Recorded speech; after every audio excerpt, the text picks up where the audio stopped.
Welcome friends, आज के video में हम देखेंगे एनटीपीसी 2025 में जो अंडर ग्रेजुएट का एग्ज़ाम चल रहा है उसके 18 अगस्त के ऑल शिफ्ट के क्वेश्चन। इसमें हमारे द्वारा फर्स्ट शिफ्ट, सेकेंड शिफ्ट और थर्ड शिफ्ट तीनों शिफ्टों का क्वेश्चन लेके आया गया है और ये क्वेश्चन काफ़ी महत्वपूर्ण है और क्वेश्चन आपके एग्जाम में रिपीट भी कर रहे हैं। दोस्तों ये आप नोट कर लेंगे, क्वेश्चन रिपीट भी किया जा रहा है, इसलिए जितना हो सके इस वीडियो को आप शुरू से अंत तक जरूर देखें और देख कर ही एग्जाम देने जाएं। तो चलिए मैं इस वीडियो को शुरू करता हूं। आज का हमारा जो पहला प्रश्न पूछा गया था, वर्ष 1929 में विलियम बेंटिंक ने किस प्रथा पर रोक लगाई थी? तो दोस्तों यह सती प्रथा पर रोक लगाई थी। यह भी क्वेश्चन आपका एग्जाम में पूछा गया था और फिर से पूछा गया है। तमिल संगम का सबसे बड़ा व्याकरण ग्रंथ कौन सा है? तो यह है थोल्कापियम। तमिल भाषा का सबसे प्राचीन और सबसे बड़ा व्याकरण है। दोस्तों इसे आप याद रखिएगा, थोल्कापियम, क्योंकि क्वेश्चन रिपीट भी किए जा रहे हैं। हमारा अगला प्रश्न जो पूछा गया था, ऑस्ट्रेलिया का वह पठार, यहाँ होगा पठार, कौन सा है जो ज्वालामुखी के लावा से बना है? तो वह है एथरटन टेबल लैंड पठार, ज्वालामुखी के लावा से बना है। यह पठार क्वींसलैंड में स्थित है और इसकी उपजाऊ मिट्टी ज्वालामुखी गतिविधियों के कारण बनी है। हमारा अगला प्रश्न जो पूछा गया था, ये दोस्तों थर्ड शिफ्ट के क्वेश्चन है। रोलेट एक्ट 1919 के समय किस क्षेत्र में मसाल को लागू किया गया था? मार्शल एक्ट को लागू किया गया था, तो वह था पंजाब में। दोस्तों यह भी क्वेश्चन दोबारा पूछा गया है, इसलिए आप देखेंगे क्योंकि प्रत्येक वीडियो में से कुछ ना क्वेश्चन आपके एग्जाम में अब रिपीट किए जा रहे हैं, पूछे जा रहे हैं। मौद्रिक नीति समिति में कितने सदस्य होते हैं? तो इसमें 6 सदस्य होते हैं, जिसमें 3 आरबीआई अधिकारी होते हैं और 3 सरकार द्वारा नवनीत विशेषज्ञ होते हैं। हमारा अगला प्रश्न जो पूछा गया था, भारतीय मौसम पूर्वानुमान प्रणाली में मौजूद रिजोल्यूशन क्षमता कितनी है? तो यह 6 किलोमीटर है, जो कि पहले 12 किलोमीटर थी, अब 6 किलोमीटर हो गई है। फिर भी उससे पावर दुगना है। दिल्ली में हाल ही में साइबर अपराध से जागरूकता बढ़ाने के लिए किस संस्था ने साइबर सेफ दिल्ली अभियान शुरू किया है? तो यह दिल्ली पुलिस के द्वारा शुरू किया गया है। दिल्ली से रिलेटेड काफ़ी प्रश्न आपके एग्जाम में पूछे जा रहे हैं दोस्तों, इसलिए जितना हो सके दिल्ली से रिलेटेड क्वेश्चन आप नोट कर। सरकारी समितियां भारत के संविधान की किस सूची में आती है? तो दोस्तों यह आती है, सरकारी समितियां भारत के संविधान की 7वीं अनुसूची के राज्य सूची के अंतर्गत आती है। ये आप नोट कर लेंगे। हमारा अगला प्रश्न जो पूछा गया था, दिल्ली, मुंबई, चेन्नई और कोलकाता को कौन जोड़ता है? तो दोस्तों यह स्वर्णिम चतुर्भुज राष्ट्रीय राजमार्ग नेटवर्क को जोड़ता है, ये आपको याद रखना है। हमारा अगला प्रश्न जो पूछा गया था, OECD सम्मेलन 2025 कहाँ हुआ था? तो यह सम्मेलन 3 और 4 जून को पेरिस में OECD मुख्यालय में हुई थी। इस बैठक की अध्यक्षता कोस्टा रिका ने की थी। दोस्तों ये आप कोस्टा रिका याद रखेंगे कि हो सकता है आगे आने वाले एग्जाम में आपको यह प्रश्न पूछा जा सकता है। हमारा अगला प्रश्न जो पूछा गया था, वर्ष 1988 में पहला ग्रैंड मास्टर कौन बने थे? तो यह बने थे विश्वनाथ आनंद। दोस्तों ग्रैंड मास्टर से रिलेटेड जितने भी प्रश्न हैं वर्तमान में वो आप पढ़ लेंगे, क्योंकि इससे आपके एग्जाम में, आने वाले एग्जाम में प्रश्न पूछा जाएगा। रासायनिक अभिक्रिया की गति को धीमा करने के लिए उसमें जो पदार्थ मिलाया जाता है उसे क्या कहते हैं? तो उसे निरोधक कहते हैं। हमारा अगला प्रश्न जो पूछा गया था, GUI का पूरा नाम क्या है? तो दोस्तों ये कंप्यूटर से रिलेटेड प्रश्न है, यह इसे कहा जाता है ग्राफिकल यूजर इंटरफेस। हमारा अगला प्रश्न जो पूछा गया था, वर्ष 2025 में कितने व्यक्तियों को पद्म पुरस्कार से सम्मानित किया गया? तो यह टोटल 139 व्यक्तियों को किया गया था। दोस्तों यह प्रश्न आपको एग्जाम में लगभग 4 से 5 बार पूछा गया है और ये प्रश्न आपको बार बार रिपीट भी किया जा रहा है, इसलिए इससे रिलेटेड जितने भी फैक्ट हमारे द्वारा बताए गए हैं पिछले वीडियो में वो आप नोट कर लेंगे। जैसे पद्म पुरस्कार टोटल, पद्म पुरस्कार जो है, पद्म विभूषण पुरस्कार टोटल 7 लोगों को मिला था और 19 लोगों को पद्म भूषण पुरस्कार मिला था और 113 व्यक्तियों को पद्मश्री पुरस्कार मिला है। इसमें से 13 मरणोपरांत पुरस्कार विजेता हैं और 10 विदेशी NRI PIO और OCI हैं और 23 महिलाएं हैं। ये आप 23 महिलाएं नोट कर लेंगे, हो सकता है यह एग्जाम में पूछा जाने की संभावना है। हमारा अगला प्रश्न जो है, एंड्रॉयड क्या है? तो दोस्तों एंड्रॉयड ऑपरेटिंग सिस्टम नहीं है, ऐसा प्रश्न एग्जाम में पूछा गया था। 1962 का भारत चीन युद्ध मुख्य रूप से केन नदी, कौन सा नदी बेसिन ऊर्जा भौगोलिक क्षेत्र में लड़ा गया था? तो यह लड़ा गया था वर्ष 1962 में का भारत चीन युद्ध मुख्य रूप से भारत के हिमालय क्षेत्र में लड़ा गया था। युद्ध के प्रमुख मोर्चे थे उत्तर पूर्वी मोर्चे अरुणाचल प्रदेश जो ब्रह्मपुत्र बेसिन में आता है, और उत्तर पश्चिम मोर्चा जो लद्दाख और अक्साई चीन, यहाँ चीन होगा, अक्साई चीन जो सिंधु नदी बेसिन में आता है। तो यहाँ ब्रह्मपुत्र बेसिन और सिंधु नदी बेसिन आता है, ये आपको याद रखना है क्योंकि आने वाले एग्जाम में यह क्वेश्चन रिपीट भी किया जा सकता है। RTI के तहत सूचना का जवाब सरकार को कितने दिनों के अंदर देना होता है? तो यह 30 दिनों के अंदर देना होता है। यदि जानकारी संबंधित आवेदन जीवन मृत्यु से हो तो यह जो सूचना है 48 घंटों के अंदर दिया जाना अनिवार्य है, ये आपको याद रखना है। अगर जो जानकारी मृत्यु से संबंधित हो तो 48 घंटों के अंदर। हमारा अगला प्रश्न जो पूछा गया था, राष्ट्रीय स्तर पर आपदा प्रबंधन की रूपरेखा किसके द्वारा तैयार की जाती है? तो यह राष्ट्रीय आपदा प्रबंधन प्राधिकरण के द्वारा तैयार किया जाता है, यानी नेशनल डिजास्टर मैनेजमेंट अथॉरिटी के द्वारा। हमारा अगला प्रश्न जो पूछा गया था, हाल ही में ब्रिक्स का नया सदस्य देश कौन बना?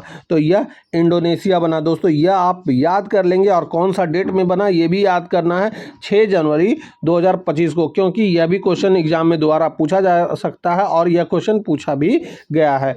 19वीं प्रवासी भारतीय दिवस का आयोजन कहाँ किया गया? तो यह भुवनेश्वर उड़ीसा में किया गया था। दोस्तों यह भी क्वेश्चन एग्जाम में रिपीट किया गया है। सोच लीजिए आप एक ही शिफ्ट में लगभग 4 से 5 क्वेश्चन रिपीट कर रहा है एग्जामिनर। अब सोच सकते हैं क्वेश्चन बचा ही नहीं है तो रिपीट क्वेश्चन किया जा रहा है, इसलिए इन क्वेश्चन को आप एग्जाम देने से पहले जरूर से जरूर देख कर जाएं। हमारा अगला प्रश्न जो पूछा गया था, जैन धर्म की 512वीं ईस्वी में बल्ब में आयोजित परिषद कौन सी संख्या की थी? तो जैन धर्म की दूसरी संगीत 512 ईस्वी में बल्ब में आयोजित की गई थी, ये आपको याद रखना, दूसरी संगीत। और हमारा अगला प्रश्न जो पूछा गया था, इसरो के 101वें में मिशन का नाम क्या था जो सफल हुआ? यहाँ पे असफल हो गया था, यह असफल हो गया था। तो यह था PSLV C61, जिसमें EOS-09 उपग्रह को पृथ्वी अवलोकन के लिए लॉन्च किया गया था। यह मिशन 18 मई 2025 को श्रीहरिकोटा के सतीश धवन अंतरिक्ष केंद्र से सुबह 5:59 पर लॉन्च किया गया था। हालांकि पहले 2 चरणों में प्रदर्शन सामान्य रहा, लेकिन तीसरे चरण में तकनीकी गड़बड़ी के कारण मिशन सफल हो गया, मतलब यहाँ असफल हो गया, यह सही उत्तर होगा इसका, असफल हो गया था यह मिशन। हमारा अगला प्रश्न जो पूछा गया था, जैन धर्म में श्वेतांबर संप्रदाय के कितने आगम थे? तो जैन धर्म में श्वेतांबर संप्रदाय के पारंपरिक रूप से 45 आगम थे, ये आपको याद रखना है, जो प्रमाणिक ग्रंथ मानते हैं। इनमें से 11 अंग आगम, 12 उपांग आगम, 13 छेद सूत्र, 4 मूल सूत्र, 2 चुलिक सूत्र और 10 प्रकार के सूत्र शामिल हैं। हालांकि 12 अंग दृष्टिवाद लुप्त माना जाता है। दोस्तों इसका जो विश्लेषण है ये आप याद कर लेंगे, हो सकता है आने वाले एग्जाम में इसका विश्लेषण से आपको क्वेश्चन दिया जाएगा, इसलिए इसे आप अच्छी तरह से याद कर लेंगे। संविधान के 101वें में संशोधन से संबंधित है, तो संविधान का 101 जो है वह कौन सा संविधान संशोधन से संबंधित है? तो यह GST से है, ये आपको याद रखना है, क्या? GST से। ठीक, हमारा अगला प्रश्न जो पूछा गया था, और ये कब हुआ था? तो 2016 में हुआ था, ये भी आपको याद रखना है। हमारा अगला प्रश्न जो पूछा गया था, भारतीय में संविधान संशोधन किस अनुच्छेद के तहत किया जाता है? तो यह अनुच्छेद 368 के तहत किया जाता है। दोस्तों यह क्वेश्चन तो लगता है हर 2-3 दिन में रिपीट किया जा रहा है, इसलिए इस क्वेश्चन को भी आप याद ही रखेंगे क्योंकि इससे प्रश्न बन ही रहे हैं। मरुस्थल के पूर्व में कौन सा पर्वत स्थित है? तो आरावली पर्वत स्थित है। कश्मीर घाटी को शेष हिमालय से कौन सा पर्वत अलग करता है? तो पीर पंजाल पर्वत अलग करता है। पर्वत से भी, हिमालय के पर्वत से रिलेटेड काफ़ी प्रश्न बन रहे हैं दोस्तों, तो इसलिए हिमालय से रिलेटेड जितने भी प्रश्न हैं आप एग्जाम देने से जरूर देख कर जाएं। वर्ष 1947 से 1991 तक भारत में अधिकांश लोगों का मुख्य रोजगार कौन सा था? तो यह था, भारत में अधिकांश लोगों का मुख्य रोजगार जो था वह कृषि था। यह भी क्वेश्चन आपके एग्जाम में 2 से 3 बार पूछा गया है, ये आप याद रखेंगे। और क्वेश्चन काफ़ी रिपीट किए जा रहे हैं दोस्तों, इसलिए हमारे द्वारा इन क्वेश्चन पे ही ज़्यादा बल दिया जा रहा है। निम्नलिखित में से कौन सा विटामिन वसा में घुलनशील है? तो वसा में विटामिन घुलनशील, यह भी क्वेश्चन पूछा गया था, तो यह है ADE के, यह वसा में घुलनशील है।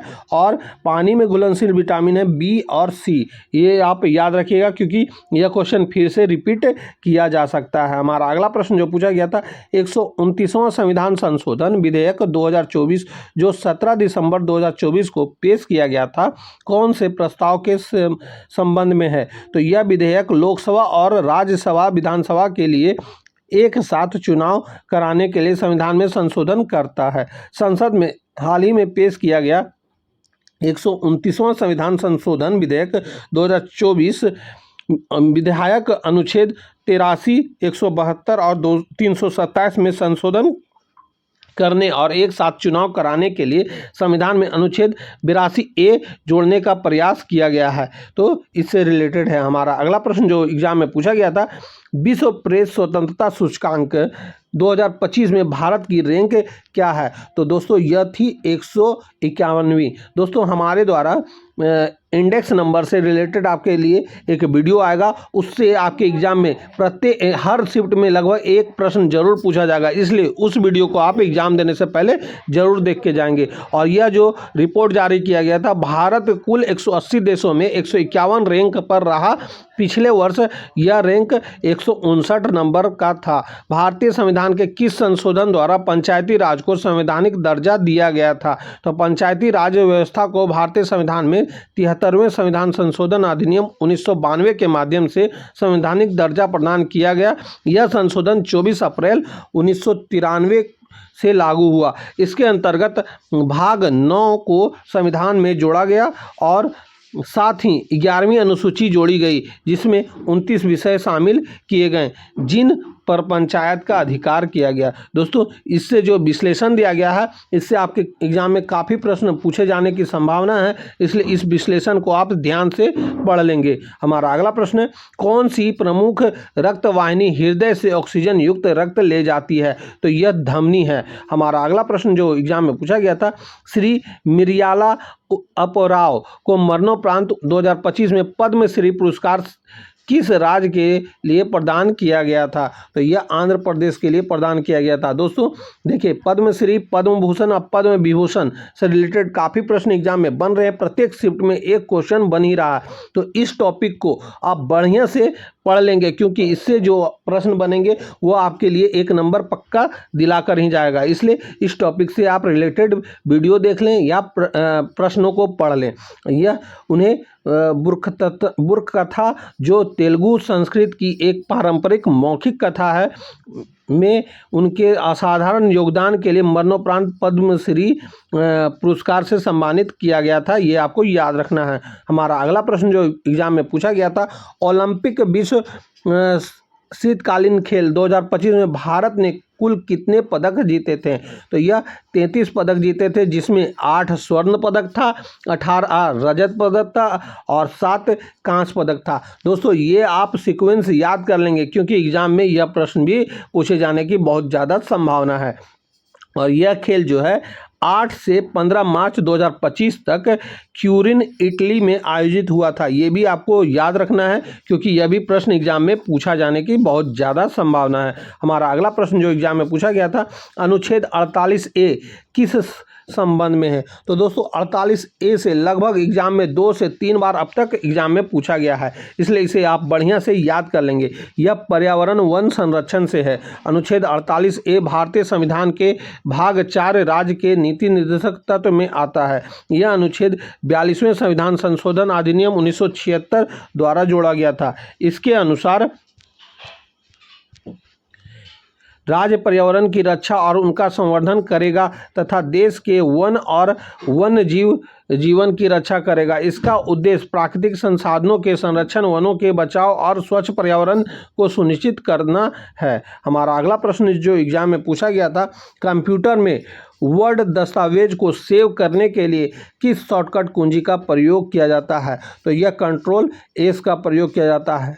दोस्तों हमारे द्वारा जो आपको शॉर्टकट की का क्वेश्चन बताया जाएगा कंप्यूटर के, वो काफ़ी महत्वपूर्ण होंगे। उससे एग्जाम में आपके 1 या 2 मार्क्स बनेंगे ही बनेंगे, क्योंकि कभी सेव का क्वेश्चन पूछा जा रहा है, कभी कॉपी का क्वेश्चन पूछा जा रहा है, कभी पेस्ट का क्वेश्चन पूछा जा रहा है, कभी कट का क्वेश्चन पूछा जा रहा है। तो ये सारे प्रश्न आपके एग्जाम के लिए काफ़ी महत्वपूर्ण है और ये शॉर्टकट की आप एग्जाम देने से पहले जरूर याद कर लेंगे। हमारा अगला प्रश्न जो एग्जाम में पूछा गया था, इनमें से कौन सा द्रविड़ शैली की विशेषता है? तो इसकी मुख्य पहचान गोपुरम होता है। मंदिर परिषद के प्रवेश द्वार को सजाने वाला ऊंचा, रंगीन और विस्तृत टावर होता है।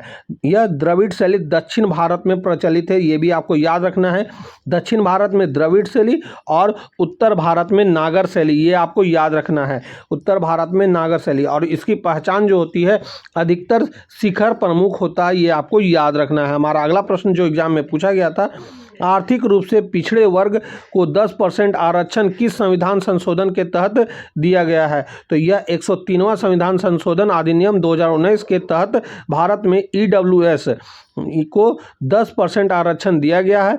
यह संविधान के अनुच्छेद 15 और 16 में संशोधन करके लागू किया गया है। यह भी आपको याद रखना है, 15 और 16 में संशोधन करके लागू किया गया है। और 103वां संविधान संशोधन जो है 2019 में आया था, ये भी आपको याद रखना है। और कितना % आरक्षण है? तो 10% आरक्षण है। हमारा अगला प्रश्न है, हाल ही में मंत्री मसाला अनुसंधान संस्था कोझिकोड द्वारा विकसित की गई हल्दी की किस्म कौन सी है? तो यह IISR सूरी को भारतीय मसाला अनुसंधान संस्था को कोझिकोड द्वारा विकसित किया गया है, ये आपको याद रखना है और यह क्वेश्चन एग्जाम में पूछा गया क्वेश्चन है। हमारा अगला प्रश्न जो एग्जाम में पूछा गया था, फड़ चित्रकला किस राज्य की पारंपरिक कला है? तो यह चित्रकला राजस्थान की एक पारंपरिक लोक कला है। यह भील और मारवाड़ी समुदाय द्वारा तैयार किया जाता है और यह मुख्य रूप से महाकाव्य कथाओं और वीरगाथाओं को चित्रित करती है। हमारा अगला प्रश्न जो एग्जाम में पूछा गया था, पेरिस में आयोजित AI एक्शन शिखर सम्मेलन 2025 की अध्यक्षता किसने की थी? तो AI एक्शन समिट 2025 पेरिस के ग्रैंड पैले में 10 और 11 फरवरी को वर्ष 2025 को आयोजित किया गया था। इस सम्मेलन की अध्यक्षता फ्रांस के राष्ट्रपति इमैनुअल मैक्रोन और भारत के प्रधानमंत्री नरेंद्र मोदी ने संयुक्त रूप से किया था। यह आपको याद रखना है, अध्यक्षता इमैनुअल मैक्रोन और भारत के प्रधानमंत्री नरेंद्र मोदी द्वारा किया गया था। दोनों संयुक्त रूप से किए थे और कब हुआ था? 10 और 11 फरवरी 2025 को। हमारा अगला प्रश्न जो एग्जाम में पूछा गया था, भूमध्य सागरीय क्षेत्र में किस प्रकार के वन पाए जाते हैं? तो यह पाया जाता है झाड़ी और मिश्रित पर्णपाती वर्ण। हमारा अगला प्रश्न जो एग्जाम में पूछा गया था, अरविंदो घोष ने बड़ोदरा में कब इस्तीफा दिया था और नई राजनीतिक में कदम रखा? तो यह 1906 में रखा गया था। वर्ष 2011 की जनगणना के अनुसार भारत में शहरी जनसंख्या प्रतिशत कितनी है? तो यह 31.2% है। दोस्तों जनगणना से रिलेटेड अब क्वेश्चन पूछे जा रहे हैं एग्जाम में, इसलिए जितने भी प्रश्न 2011 के जनगणना से रिलेटेड बनते हैं उसे आप एग्जाम देने से पहले जरूर देख लें, क्योंकि ये आपको 1 नंबर दिला सकते हैं। हमारा अगला प्रश्न है, भारत और रूस के बीच कौन सा द्विपक्षीय सैन्य अभ्यास होता है? तो यह हुआ था इंदिरा। ये आपको याद रखना है। हमारे द्वारा जो है युद्ध अभ्यास से एक वीडियो रिलेटेड अपलोड किया गया है और उससे आपके एग्जाम में एक ना एक प्रश्न बन ही रहे हैं प्रत्येक शिफ्ट में, इसलिए उस वीडियो को आप एग्जाम देने से पहले जरूर देख कर जाएं। वर्ष 2025 का संयुक्त राष्ट्र महासागर सम्मेलन कब और कहां आयोजित किया गया था? तो यह 9 से 13 जून 2025 नीस फ्रांस में आयोजित किया गया था। इस बार का विषय था महासागरों के संरक्षण और सतत उपयोग हेतु कार्रवाई में तेजी लाना और सभी हितधारकों को संगठित करना। हमारा अगला प्रश्न जो पूछा गया था, वर्ष 2011 की जनगणना के अनुसार भारत का जनसंख्या घनत्व कितना है? तो यह 382 व्यक्ति प्रति वर्ग किलोमीटर है। हमारे द्वारा बोला ही गया कि आपको जनगणना से रिलेटेड काफ़ी प्रश्न अब एग्जाम में पूछे जाएंगे, तो ये देख लीजिए, ये 2 क्वेश्चन एग्जाम में पूछा गया है। तो इससे अब रिलेटेड जितने भी 2011 के जनगणना से रिलेटेड प्रश्न हैं वो आप एक बार एग्जाम देने से पहले जरूर देख कर जाएंगे। यूपीएससी के अध्यक्ष की कार्यालय अवधि कितनी होती है? तो यह होती है 6 वर्ष, या जब तक वह 65 वर्ष की आयु प्राप्त नहीं कर लेता तब तक के लिए पद पर बना रह सकता है जो भी पहले हो। यूपीएससी के अध्यक्ष की नियुक्ति भारत के राष्ट्रपति द्वारा की जाती है। हमारा अगला प्रश्न जो पूछा गया था एग्जाम में, भारत में पीओके पाकिस्तान नियंत्रण कश्मीर को छोड़कर भारत का सबसे उत्तम बिंदु किस राज्य में है? तो यह है भारत का उच्चतम बिंदु कंचनजंगा है, जो कि सिक्किम राज्य में स्थित है। हमारा अगला प्रश्न जो एग्जाम में पूछा गया था, वर्ष 1773 के रेगुलेटिंग एक्ट में एक मुख्य न्यायाधीश और कितने अन्य न्यायाधीशों की व्यवस्था की गई थी? तो इस एक्ट में के तहत कोलकाता में स्थापित सर्वोच्च न्यायालय में एक मुख्य न्यायाधीश और अन्य 3 न्यायाधीशों की नियुक्ति की गई थी। ये आपको याद रखना है। हमारा अगला प्रश्न जो एग्जाम में पूछा गया था, न्यूयॉर्क के लिंकन सेंटर में हाल ही में किसने भारतीय संस्कृति का एक भव्य उत्सव प्रस्तुत किया? तो यह थी नीता अंबानी ने यह प्रस्तुत किया था। वर्ष 1947 से पहले भारत की अर्थव्यवस्था मुख्य रूप से किस पर निर्भर थी? तो यह कृषि पर निर्भर थी। वर्ष 1947 से 1991 तक भारत में किस सेक्टर की ग्रोथ रेट सबसे कम रही थी? तो वह था भारत की अर्थव्यवस्था कृषि का विकास सबसे धीमा था, जबकि औद्योगिक और सेवा क्षेत्र ने अपेक्षाकृत तेजी से विकास किया था। तो कृषि क्षेत्र में विकास धीमा था, ये आपको याद रखना है। हमारा अगला प्रश्न जो पूछा गया था, हाल ही में वक्फ संशोधन अधिनियम वर्ष 2025 की शादी नियम मतलब सारा नियम जो है को निरस्त करता है।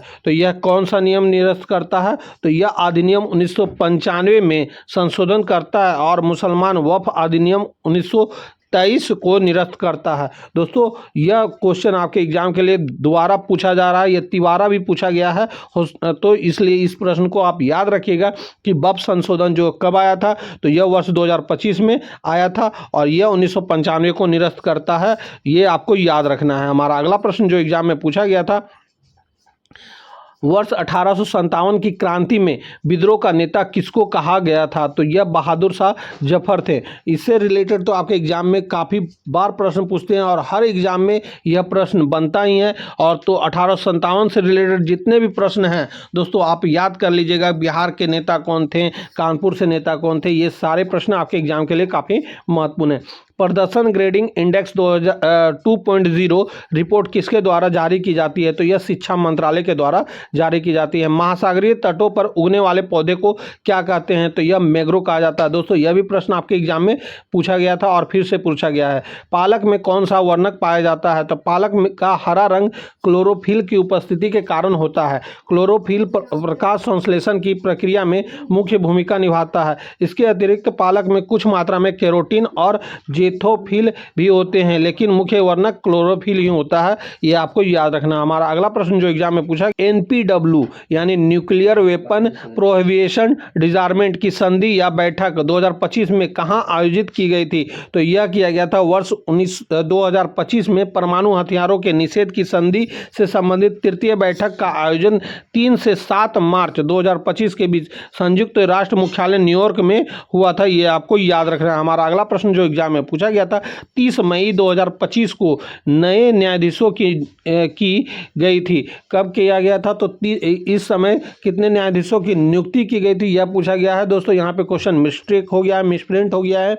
तो ये 3 न्यायाधीशों की नियुक्ति की गई थी, जो क्या थे? न्यायमूर्ति NB अंजारिया थे, विजय विश्नोई और AS चंदूकर थे। ये तीनों की नियुक्ति की गई थी और अब इन तीनों को मिलाकर सुप्रीम कोर्ट में न्यायाधीशों की संख्या 34 हो गई है। ये आपको याद रखना है। हमारा अगला प्रश्न जो एग्जाम में पूछा गया था वह कि दक्कन के पत्थर का पूर्वी भाग कौन बनाता है? तो यह पूर्वी घाट बनाता है। हमारा अगला प्रश्न जो एग्जाम में पूछा गया था, 1991 में उदारीकरण के बाद भारतीय रिजर्व बैंक में बैंकिंग लाइसेंस प्राप्त करने वाला पहला निजी क्षेत्र का बैंक कौन बन गया था? तो यह HDFC बैंक बन गया था। दोस्तों हमारे द्वारा बैंक से रिलेटेड एक वीडियो आएगा जो कि आपके एग्जाम के लिए काफ़ी महत्वपूर्ण है, क्योंकि बैंकों से रिलेटेड काफ़ी प्रश्न आपके एग्जाम में पूछे जा रहे हैं। जैसे बैंक ऑफ बड़ौदा का स्थापना पूछा गया था, बैंक ऑफ इंडिया का स्थापना पूछा गया था, SBI का स्थापना पूछा गया था। तो ये सारे प्रश्न आपके एग्जाम के लिए काफ़ी इंपॉर्टेंट बन रहे हैं। तो इससे रिलेटेड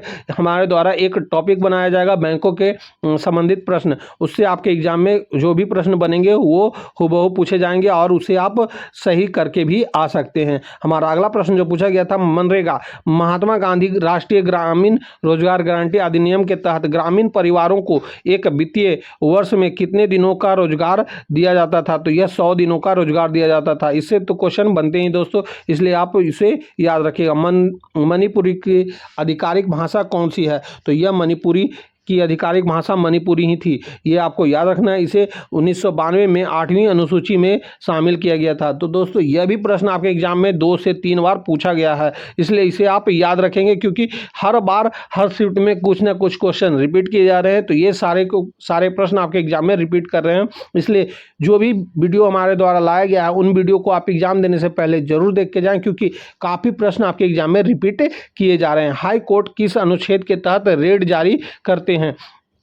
तो अनुच्छेद 226 के तहत हाई कोर्ट को यह शक्ति प्रदान करता है कि वह मौलिक अधिकारों की रक्षा के लिए और अन्य किसी भी विधि अधिकारी के परिवर्तन हेतु रीट जारी करता है। तो यहाँ रीट होगा दोस्तों, रेड नहीं, रीट जारी कर सकते हैं। सुप्रीम कोर्ट केवल अनुच्छेद 32 के तहत मौलिक अधिकारों के प्रवर्तन हेतु रीट जारी करता है। हाई कोर्ट की शक्ति अधिक व्यापक है, क्योंकि वह न केवल मौलिक अधिकारों के उल्लंघन पर बल्कि अन्य वैधानिक अधिकारों पर भी रीट जारी कर सकता है। मुख्य रीट के प्रकार होते हैं हैबियस कॉर्पस, मेंडेमस और सर्टियोरारी और प्रोहिबिशन और क्यो वारंट। ये सारे जो है मुख्य रिट है, ये आपको याद रखना है। हमारा अगला प्रश्न जो एग्जाम में पूछा गया था, भारतीय संविधान के किस अनुच्छेद में अनुसूचित जाति के लिए राष्ट्रीय अनुसूचित जाति आयोग की स्थापना का प्रावधान किया गया है? तो यह है अनुच्छेद 338 के तहत भारत के संविधान में राष्ट्रीय अनुसूचित जाति आयोग की स्थापना का प्रावधान है। यह आयोग अनुसूचित जातियों के संवैधानिक और कानूनी अधिकारों की रक्षा उनके कल्याण से जुड़े कार्यक्रमों की निगरानी और उनके अधिकारों के उल्लंघन पर कार्यवाही करने का काम करता है। प्रारंभ में अनुच्छेद 338 के अंतर्गत एक संयुक्त आयोग SC और ST दोनों के लिए था। बाद में 89वां संविधान संशोधन 2003 द्वारा इस विभाजित किया गया और अनुच्छेद 338 केवल SC आयोग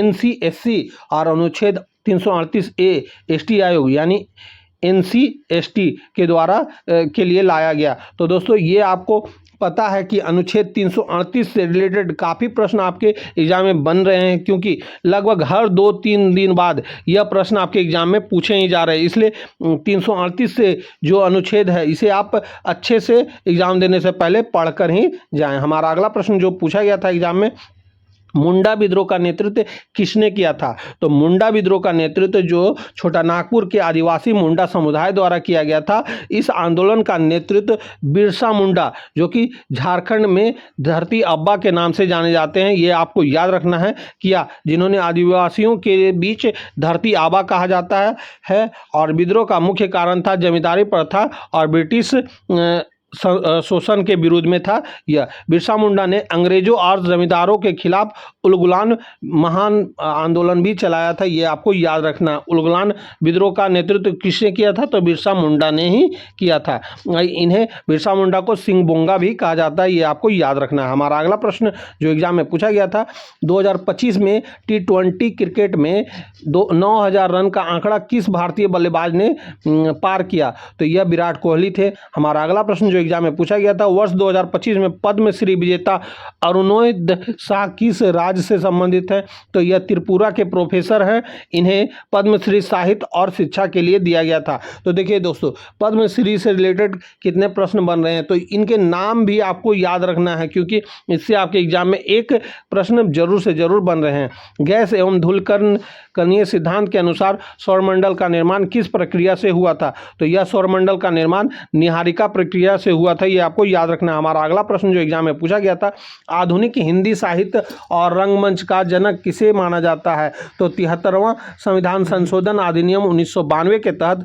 अनुच्छेद 243D में यह प्रावधान किया गया है कि पंचायत में कुल सीटों का 1/3 हिस्सा यानी 33% महिलाओं के लिए आरक्षित है, ये आपको याद रखना है। हमारा अगला प्रश्न जो एग्जाम में पूछा गया था, वैदिक काल में बनाए गए 4 वेदों में मुख्य रूप से विकास किसका वर्णन मिलता है? तो 4 वेदों में मुख्य रूप से मंत्रों का वर्णन किया गया है, ये आपको याद रखना है। वैदिक काल में 4 वेद हैं, कौन कौन? तो ऋग्वेद, सामवेद, यजुर्वेद और अथर्ववेद, ये आपको याद रखना है चारों वेद का नाम। इसमें मंत्र, स्रोत, यज्ञ, विधि जो प्रथाएं हैं प्रमुख रूप से शामिल होते हैं। ऋग्वेद में मंत्र और स्रोत, सामवेद में ये आपको याद रखना है, क्योंकि इससे एग्जाम में आपके प्रश्न बनेंगे। ऋग्वेद में मंत्र और स्रोत का होता है, सामवेद में गायन हेतु मंत्र होता है, यजुर्वेद में यज्ञ विधियाँ होती है और अथर्ववेद में स्वास्थ्य तंत्र मंत्र तथा दैविक जीवन से जुड़े मंत्र मिलते हैं, ये आपको याद रखना है। और इससे काफ़ी प्रश्न एग्जाम में बनते भी हैं। मुख्य रूप से वन्य जीव अभ्यारण्य क्यों बनाए जाते हैं? तो यह संकटग्रस्त जीवों की रक्षा के लिए बनाए जाते हैं। हमारा अगला प्रश्न जो एग्जाम में पूछा गया था, रेल परिवहन की अपेक्षा सड़क परिवहन अधिक उपयोगी क्यों माना जाता है? तो सड़क सबसे अधिक उपयोगी इसलिए है क्योंकि यह गांव-गांव और दूरस्थ इलाकों को तक पहुंच बनाता है, जहां रेलवे लाइन पहुंचना मुश्किल है। रेलवे परिवहन बड़े शहरों और औद्योगिक क्षेत्र के लिए अधिक उपयुक्त है, लेकिन ग्रामीण और पहाड़ी क्षेत्रों में सड़क ही मुख्य साधन है। सड़क परिवहन लचीला है और डोर टू डोर सर्विस प्रदान करता है, जबकि रेलवे सीमित मार्गों पर निर्भर होती है। हमारा अगला प्रश्न जो एग्जाम में पूछा गया था, फराजी आंदोलन क्यों हुआ था? तो फराजी आंदोलन की शुरुआत 19वीं सदी में बंगाल अब बांग्लादेश में हाजी शरतुल्लाह ने की थी, ये आपको याद रखना है, क्योंकि हो सकता है आने वाले एग्जाम में हाजी शरतुल्लाह का नाम पूछा जा सकता है। हमारा अगला प्रश्न जो एग्जाम में पूछा गया, किस संविधान संशोधन द्वारा संसद को मौलिक अधिकारों सहित संविधान के किसी भी भाग में संशोधन करने की शक्ति को बहाल किया गया था? तो यह था 24वां संविधान संशोधन 1971। इसके द्वारा संविधान संशोधन की शक्ति को बहाल किया गया था। यह 1967 में गोलकनाथ बनाम राज्य में सुप्रीम कोर्ट ने कहा था कि संसद मौलिक अधिकारों में संशोधन नहीं कर सकती, क्योंकि शक्ति सीमित हो गई है। इसके कारण ऐसा कहा गया था।